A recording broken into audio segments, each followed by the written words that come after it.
Manchester United, le club. Sylvain Ribeiro qui te dit plutôt, ton plus grand souvenir et ta plus grande déception à Manchester.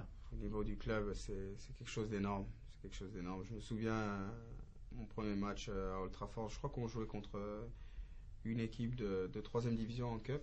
Et j'avais demandé à l'UCA, est-ce que les gens viendront au stade? Et voilà, j'ai vu 75 000 personnes et j'ai compris, quoi. C'est un club à part, c'est une histoire. C'est quand tu portes le maillot, pour moi, de Manchester United, c'est comme si tu portes l'histoire du club.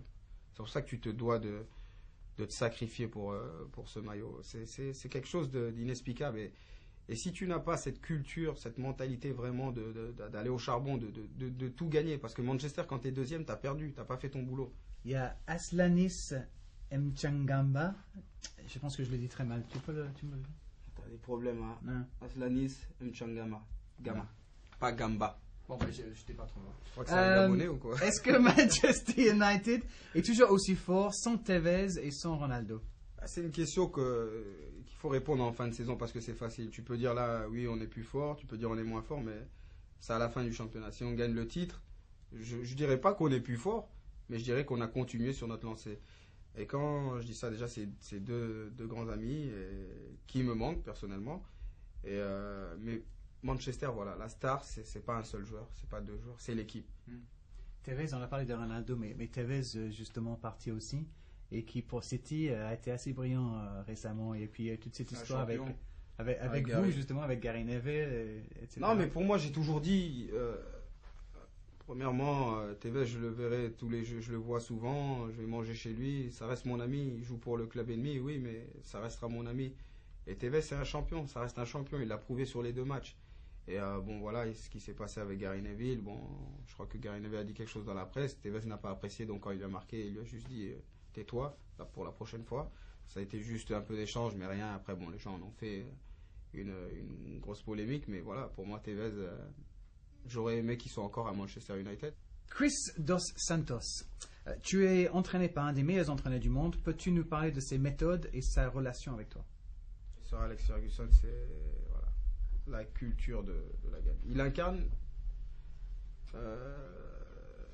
la victoire, les trophées, le respect pour l'histoire du club. Je veux dire, pour lui, Manchester passe avant tout.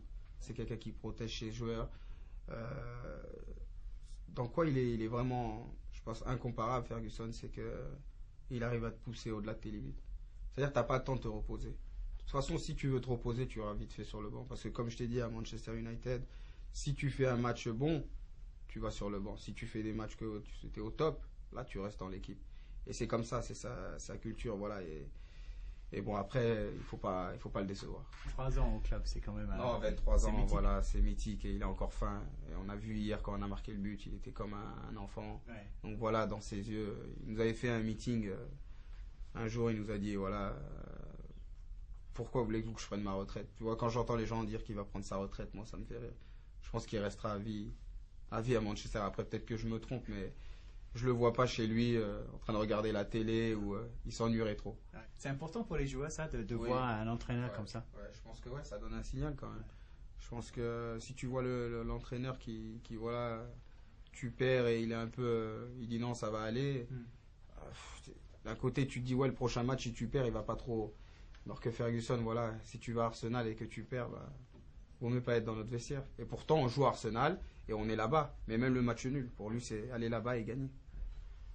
Il y a Fidus17 qui dit est-ce que tu as galéré pour apprendre l'anglais? Pas trop parce que je suis quelqu'un qui aime apprendre les langues. Mon anglais n'est pas parfait. Je parle au moins 5 langues. Donc non, c'est quelque chose que j'ai une facilité à... Je ne vais pas dire que j'étais le premier de la classe à l'école, attention. Mais voilà, les langues, ça me vient assez rapidement. Et par exemple, mon fils, là, parle très bien anglais et français. Ça doit venir du papa. Et Stéphane qui te demande comment tu occupes ton temps. Est-ce que c'est la sieste, les DVD, les familles, les sorties? C'est quoi une journée type? Déjà c'est entraînement, c'est déjà suer à l'entraînement, donner le meilleur de moi-même, passer un peu de ça, un peu de temps à la muscu. Et après non, rentrer, me reposer, DVD. Moi je suis un gars DVD. J'allume pas la télé, mon iPod vraiment c'est vraiment important. Si je le perds, je peux faire un mauvais match. parce que déjà les gars vont me tuer. Parce que voilà, je suis le DJ dans l'équipe et chaque match, je dois trouver des nouveaux sons. Bon, ça va, j'en ai 4000, donc je suis assez costaud. Je veux que tout le vestiaire soit vraiment content avant le match. Et voilà, si quelqu'un pose son iPod, par contre, il le tue tout de suite, il le siffle.